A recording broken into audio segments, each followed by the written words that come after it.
the word mad has a well, it stems from a word meaning simply to change, etymologically,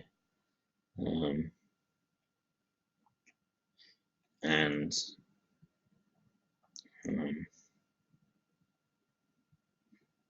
people used to say, he is changed, meaning like he is mad.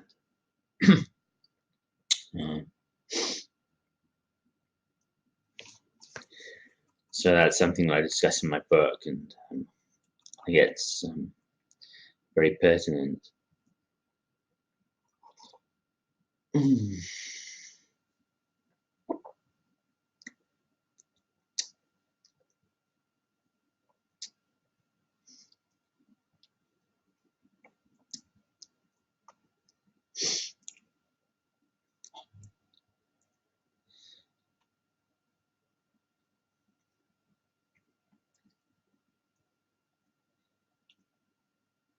Because when you're unhappy or you're miserable or depressed, then change is important, isn't it? It's potentially a very positive thing.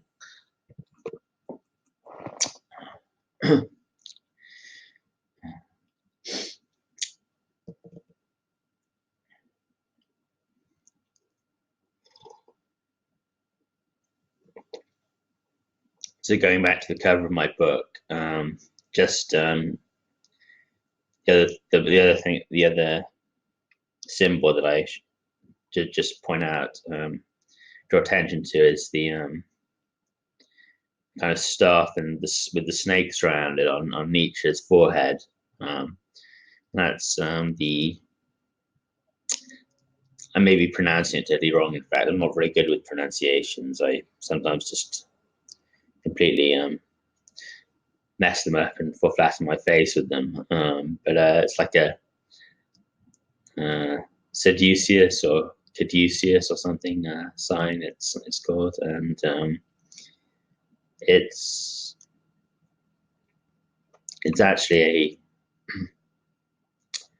kind of quite a prominent symbol in modern medicine. At least I'm pretty sure of that. You'll see it on certain like modern medical paraphernalia. I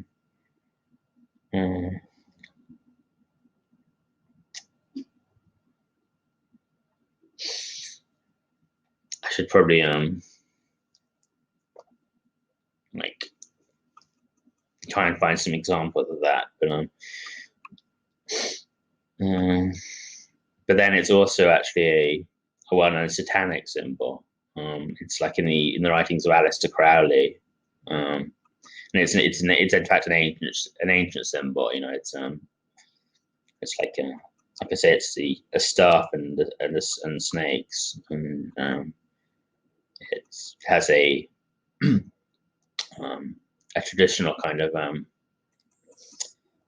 esoteric kind of meaning.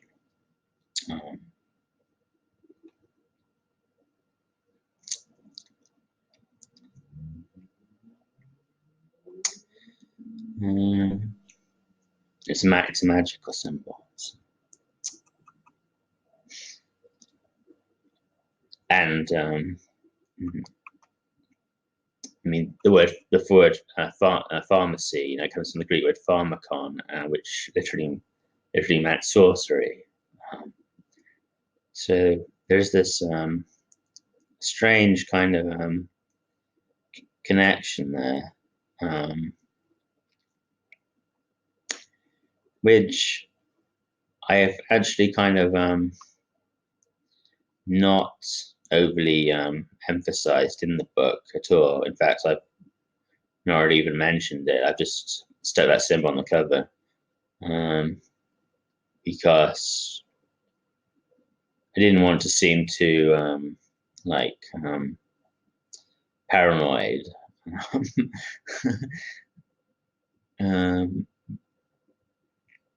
But I mean, these are things I'd rather you just look at yourself and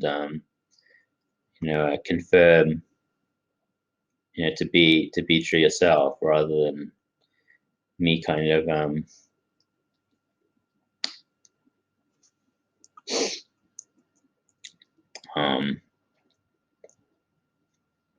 quote more slander as as crazy, and seeing strange connections and things which aren't actually there. Because that's not something I've ever really particularly done. But I mean, nowadays, if you're on the internet, this kind of propensity to see these strange symbols, around things, is very, very common. It's not the preserve of people who are labeled mentally ill. It's it's like a sizable percentage of the political commentators who I'm familiar with.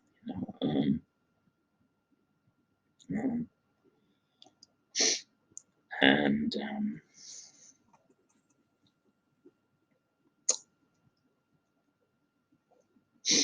it's very, very naive to a priori dismiss these kinds of so-called conspiratorial theories and ideas. And if one doesn't dismiss it a priori, one will have, unfortunately, quite a lot of difficulty dismissing it after actually looking at the empirical evidence and facts, because there is quite a lot of it.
I mean, the occult and mystery schools, etc., have always been secretive by definition, or by their nature. So it would hardly be surprising that these things, when these connections were not overtly broadcast, or even allowed to be talked about. Which I'm not saying that that they're totally not allowed to be talked about, because, well, that's not quite my understanding. But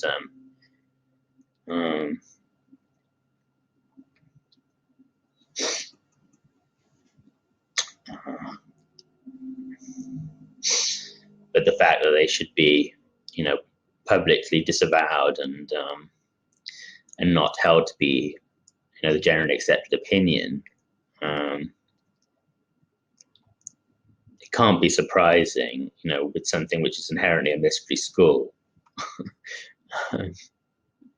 So that should not be in the slightest way a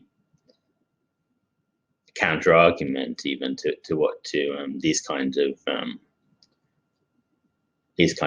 claims.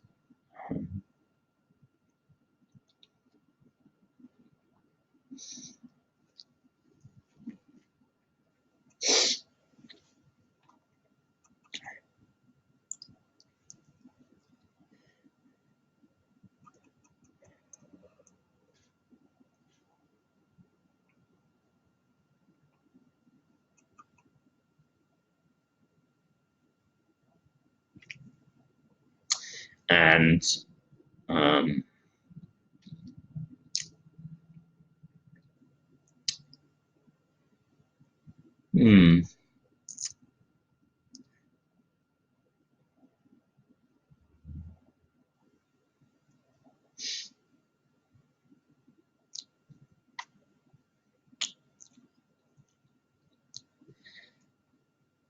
so I'd just like to say that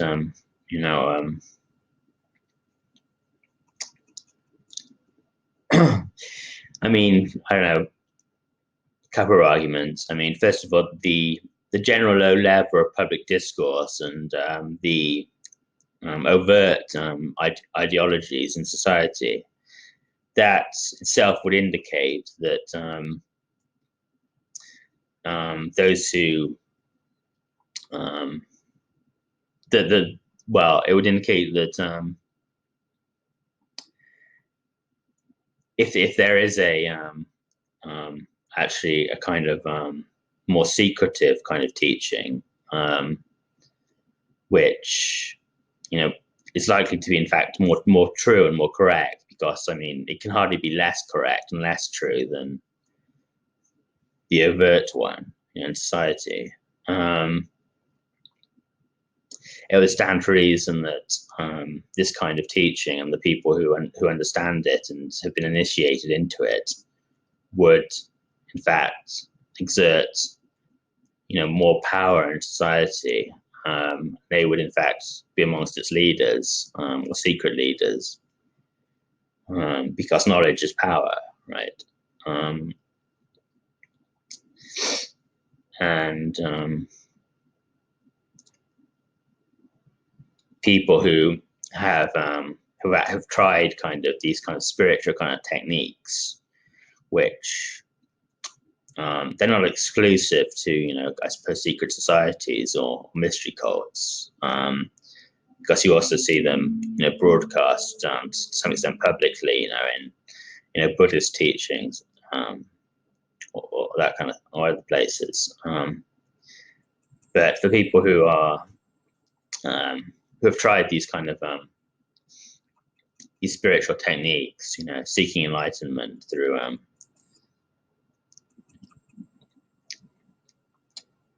meditation, etc. They will know that, or at least some of them will know that they are in fact very effective. They can in fact be very effective, and they do in fact genuinely bestow upon you vastly improved cognition and other powers. So again, it would stand to reason that those who are kind of more invested or have been invested for a longer time in these kind of just actual spiritual techniques like meditation, etc., they would be a successful and potentially powerful force within society.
but I don't like to like shout from the hills about this kind of thing, you know,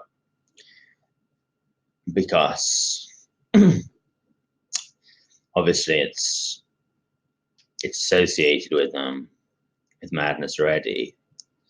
So for somebody who's already been labeled mad, it's probably not the best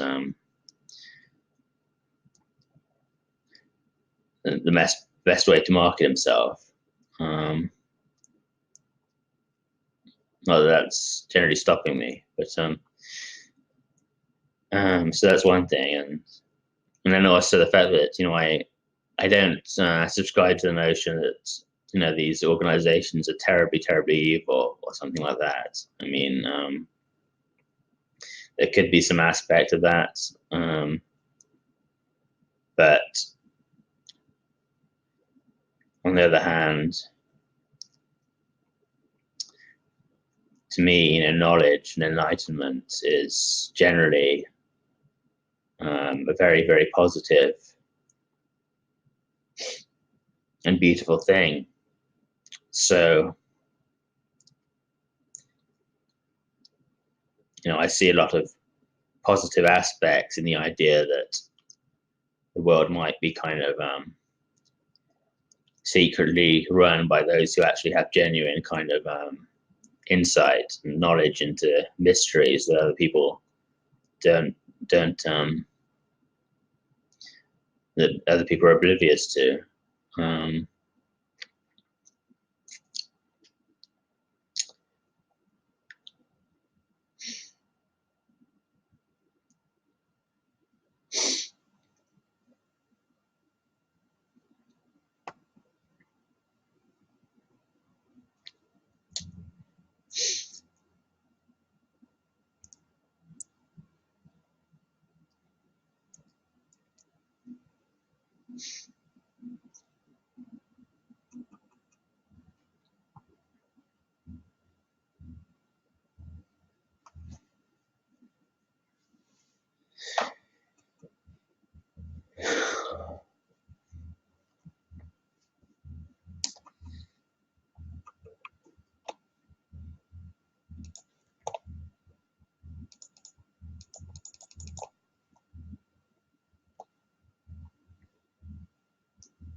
But obviously, it does put you know, people who have been labeled with mental illnesses in a terrible bind.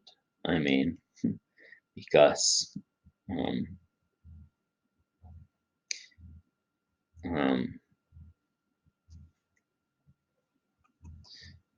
they're left to choose between, you know, denying what is in front of their very eyes and or, you know, being punished for speaking what is right in front of their very eyes.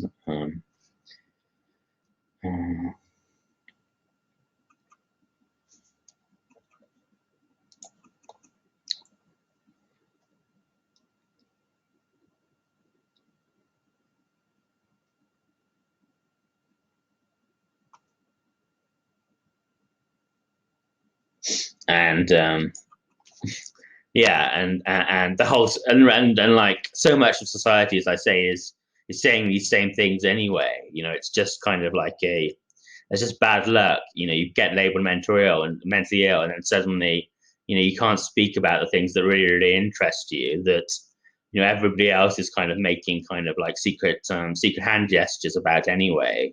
And it's kind of like an unacknowledged truism anyway.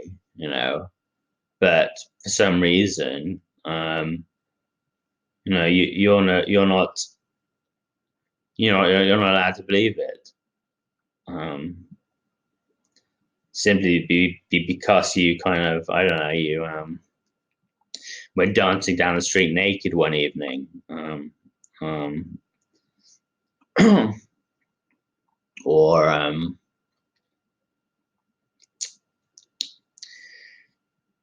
or got annoyed at your parents for like a couple of decades of kind of misunderstanding and neglect of your real kind of emotional and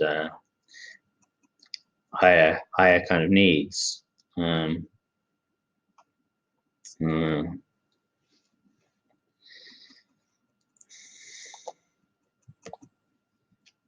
then you have to live in some kind of like crazy,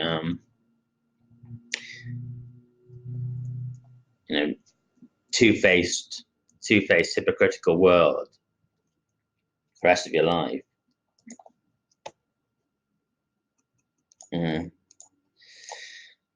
So now I've gone to about the author section, the opening of the book.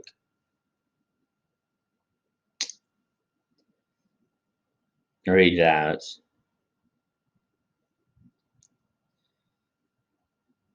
Max J. Louis, 1983, was born in the ex-coal mining area of the South Wales Valleys, UK, to a Jewish father and English mother, and is now a recovering patient of mental health system abuses. He studied philosophy at Warwick University, undergoing a spiritual transition and potential breakthrough, which was aborted and derailed by misplaced treatment.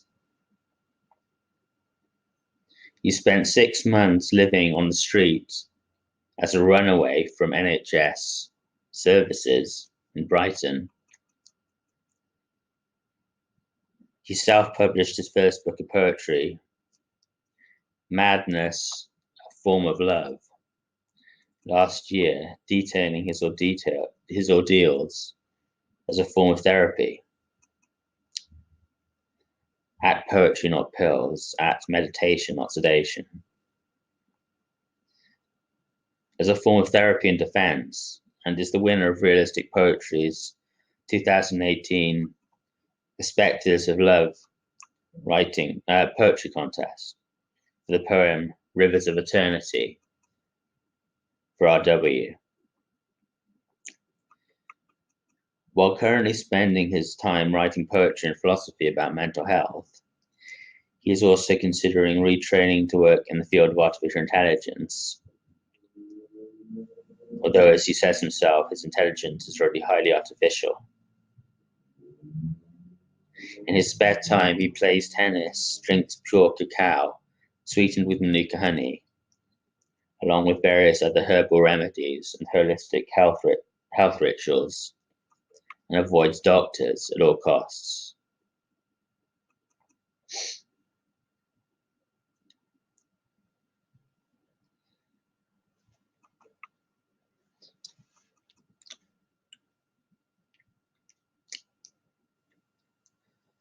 So I was transitioning. You have to. Seems you only get any kind of positive reception if you phrase things in the right kind of language and the right way nowadays. So you have to fit in with the times. And then I spent 6 months living on the street, and that's what happened when they tried to section me the second time they came and because I managed to come off kind of secretly the poisons they were forcing me to take, or had been forcing me to take, and unfortunately they kind of found out about it, so doing blood tests in fact at the time, and so then I grabbed my jacket and I just ran down the street and managed to take a bus, and I went all over the country, just sleeping on the street. In fact, in winter, because it was November or October or something when they tried to section me. So it was right through the winter, 6 months, sleeping just on the street outside, and yeah, it was it was infinitely preferable to being being in one of their so-called hospitals, and care units. It was far less traumatic, and that's something that I intend to write more about later. There's some of it in the book, but not all that much. There's some poems about it as well, and it was a like in many ways really positive experience, and that kind of thing can be actually a wonderful experience.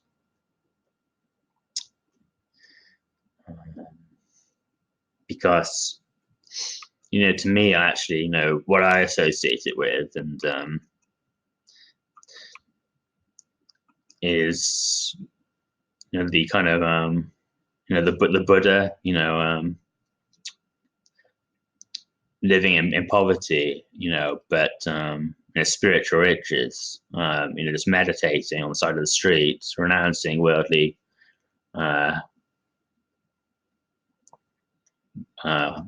worldly vices and attachments, etc.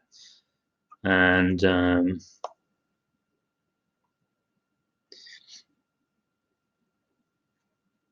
so to me, it doesn't have any kind of dishonor attached to it or anything like that. In fact, it's the opposite. To me, it is it's like a very noble and potentially very beautiful and enriching experience. And as I say in the book, and elsewhere, and is very much my opinion. How something affects you is very much related to your perception of it and how you interpret it.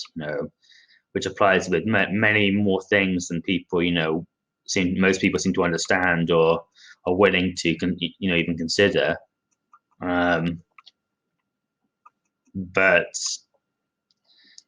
I mean, my life is a testament to it. At least in that aspect. I mean, that's one aspect. I mean, and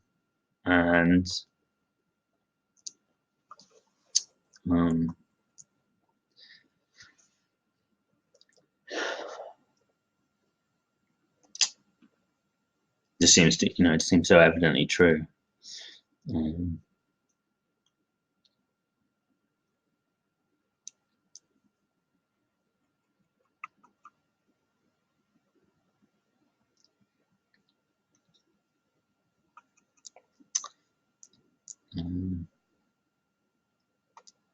Yeah, so I mean, just to say briefly, I mean, the idea that as Jordan Peterson says, in his 12 Rules for Life book, that that the mentally ill people, like oh, it was very unfortunate for them, that they were kicked out of their mental asylums, prisons, the old mental asylum system, and then cast onto the street.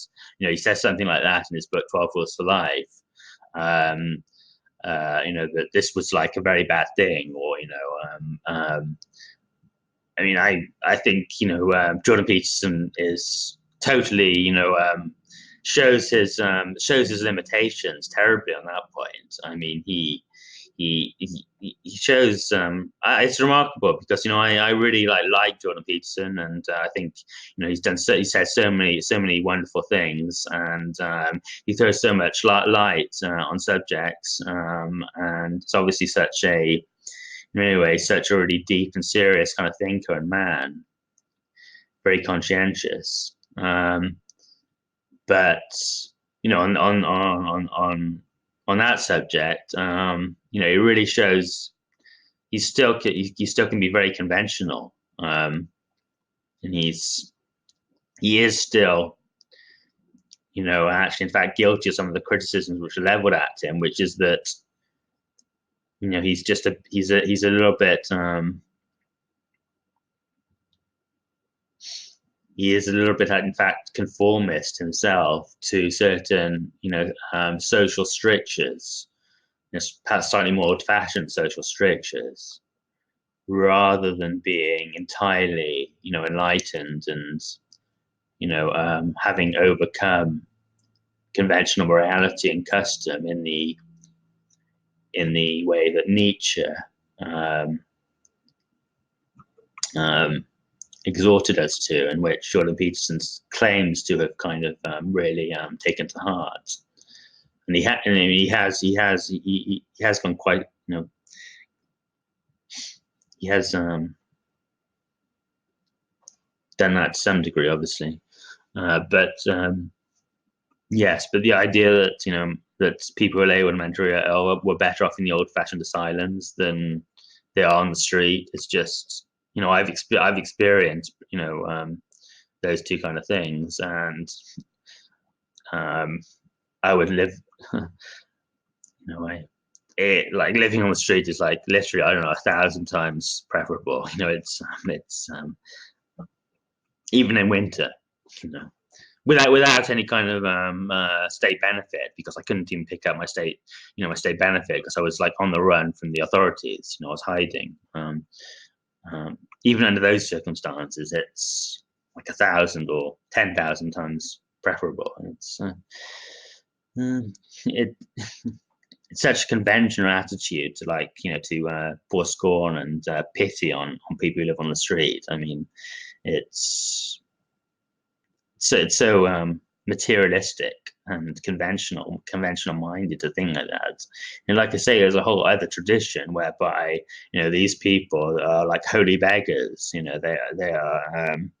are holding they are in fact quite possibly revered.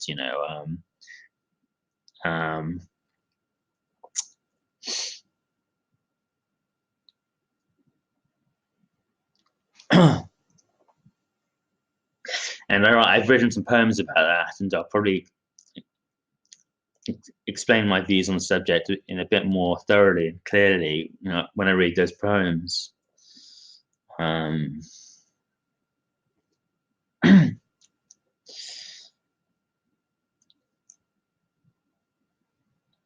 then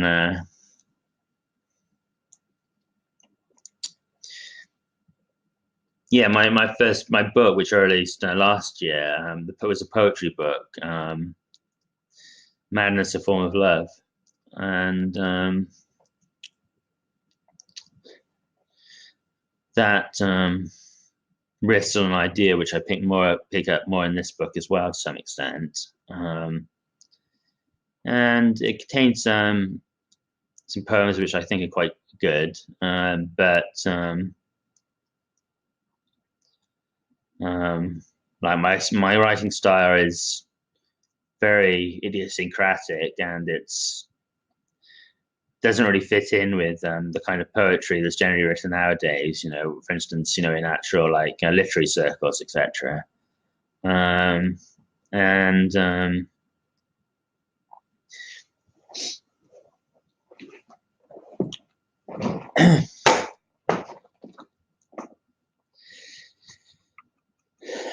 it's probably quite clumsy in some respects. Like I rhyme quite a lot, which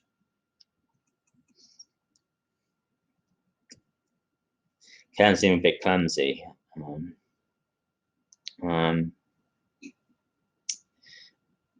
But on the other hand, I think I was inspired in some way, when I was writing it, and I think there are good ideas in it, and most of my poems convey, an actual kind of, some really interesting point or other, which, I feel makes them kind of worthwhile. And they're also very varied.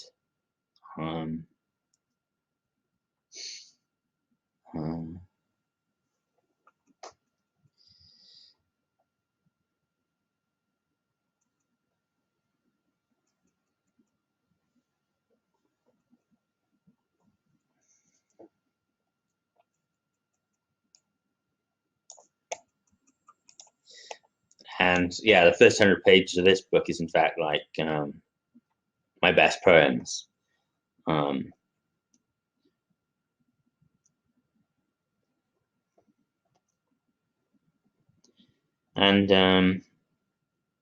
yeah, I won poetry contest last year, which it was a $500 prize. That so that's probably actually given me some like the confidence and the impetus to actually go on and kind of like perhaps even write this book. And because once you do get some kind of reception for what you're doing, it does potentially spur you on quite a lot. So that was like perhaps quite a pivotal moment. Hopefully a very fortunate moment. Um,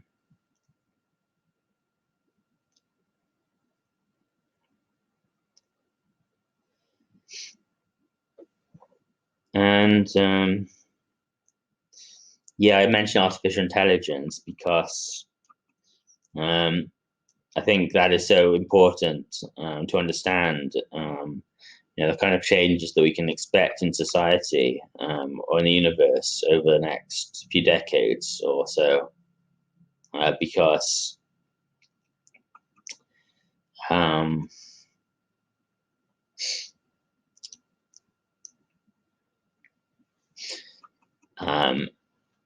as Yuval Noah Harari, the Israeli kind of thinker and historian, explains in his book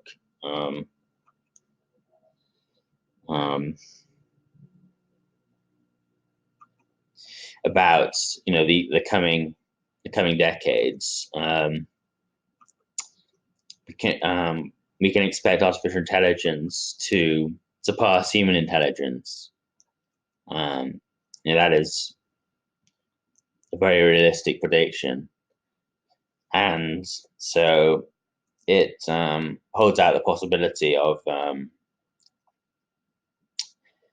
complete control, really, of the human beings, and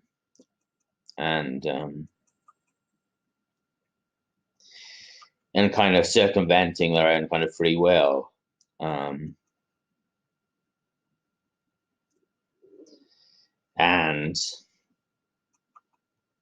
that obviously, for various reasons, ideological and also practical,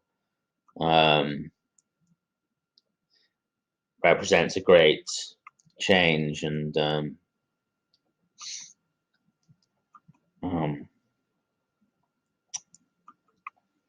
great threat, to in many ways to our notions of our humanity.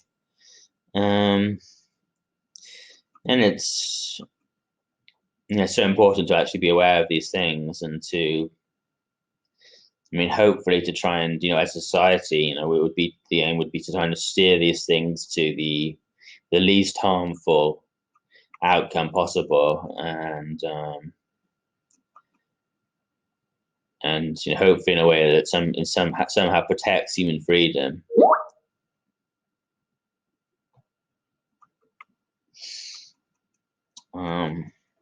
And then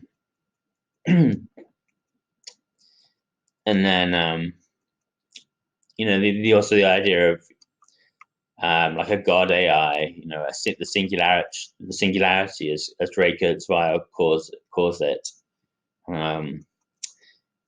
These ideas are so important to bear in mind and to understand when making social criticism today, and predictions, because they're very imminent and probable realities that are going to happen. So for instance, Stefan Molyneux or Jordan Peterson. But like take Stefan Molyneux. A lot of his ideas, they seem, a lot of them are very good and interesting, and they throw light on reality quite well. But on the other hand, I don't hear him, talk about this idea of, artificial intelligence and the god AI very much. And it seems like that could be like a spanner in, a very big spanner in the works of, all of his kind of, political kind of recommendations, etc. the Stefan Molyneux is kind of somebody who, he kind of he has scorn for people who don't work, and he thinks work is very important, is very kind of like ennobling and that kind of thing in some extent. And that kind of idea is kind of completely falls by the wayside when you factor in kind of like a world of robots and intelligent AI, which can do all the work anyway.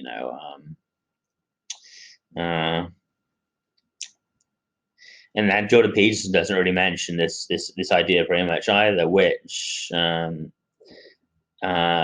means that, I mean, he's not being the most kind of probably the most kind of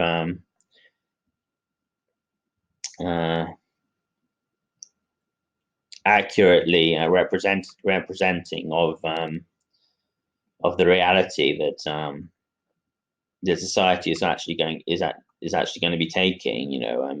He's his ideas about Jung and the collective unconscious and Nietzsche, etc. Psychology, are wonderful and extremely praiseworthy. But I mean, why not shed light on this issue as well? And actually aspire to be kind of like convey a universal picture rather than just about psychology. Because he does aspire to to make lots of political points as well. And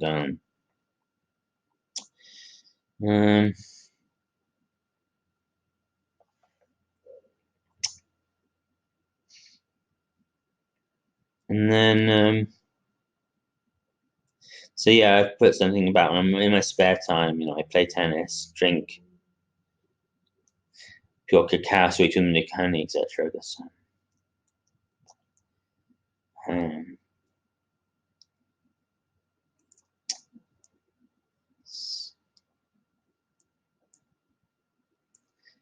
Yeah, to me, these kind of like health rituals that I speak of, etc., are potentially enormously beneficial and very, very important to my own kind of sense of freedom and health. And it was partly because of those kind of things that I was sectioned, which I'll go into more in the book.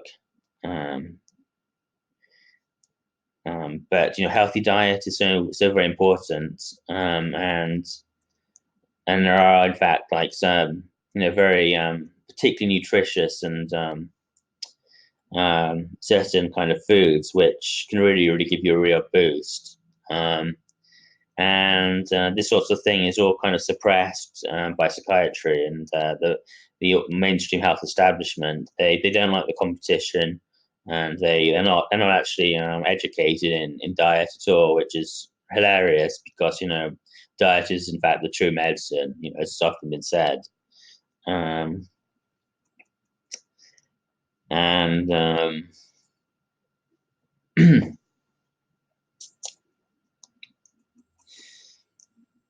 so it's really offensive that somebody who is suffering and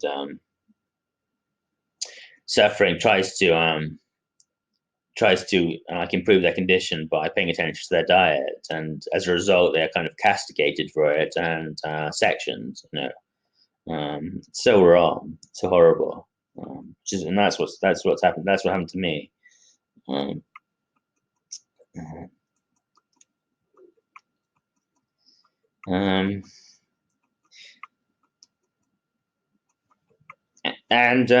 yeah, and I'll also just say briefly that like I say, I use the word ritual because to me these are kind of almost a supplement kind of form of religious ritual. I don't practice them in that way, but it can be very comforting and very healing for people, just to have like something kind of basic like that, which they feel is kind of doing them good, which is not particularly demanding, and they can just use to fill the hours during the day, in a non-harmful way.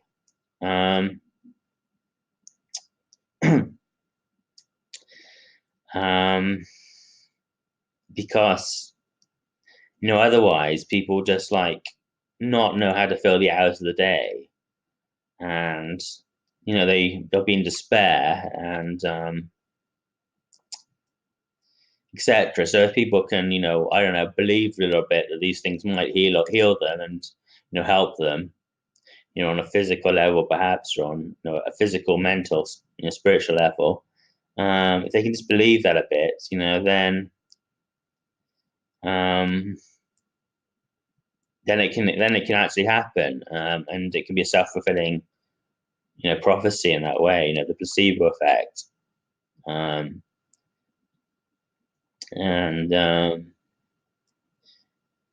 it's just comforting to have these simple things when you're not really capable of doing anything particularly artistic, or very demanding, like, or any perhaps your normal work, but you can potter around with these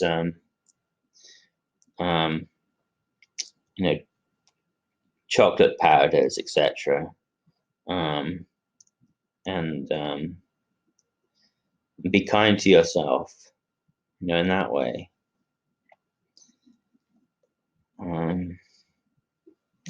Because the religious rituals, etc., which or most religions actually have, they serve the same function to a certain degree. I think they give comfort, and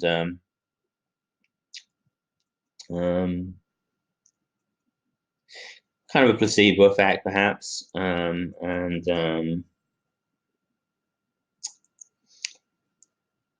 they fill up the hours.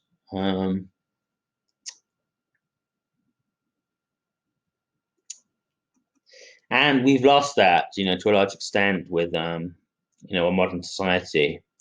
The day has ceased to be ordered in a kind of understood and accepted way. Well, I mean, it is ordered in a certain accepted way for a lot of people in certain respects, which I didn't like very much. Like going to school every day, but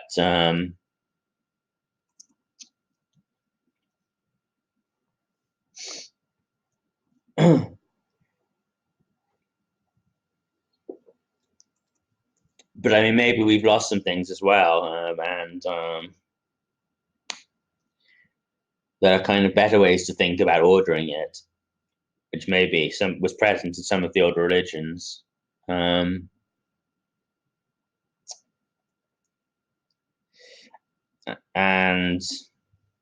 I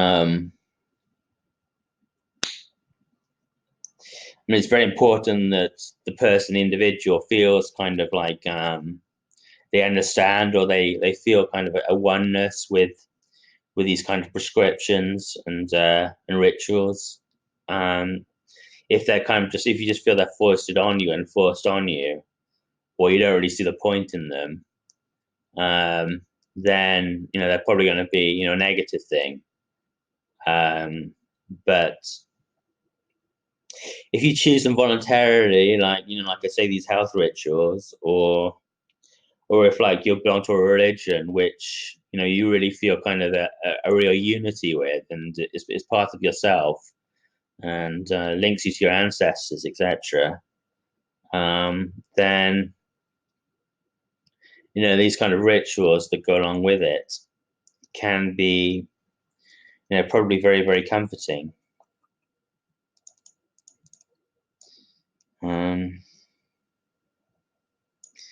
Because it's like your whole day, etc., is kind of like ordained by God, and in line with God's will.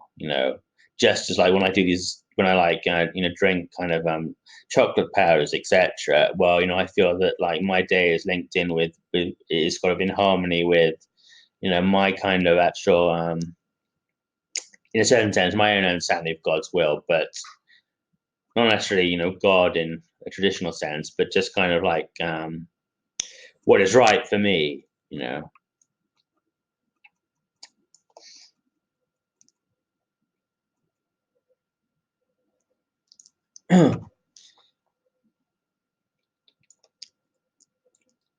So the time's coming to 55 minutes, so I'll stop here.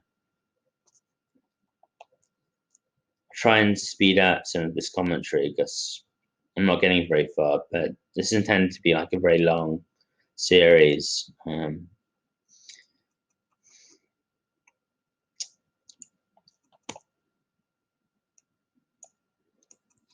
I hope some of what I'm saying resonates with people to some extent, but try to be a bit more like stick to the deeper insights, right, in future.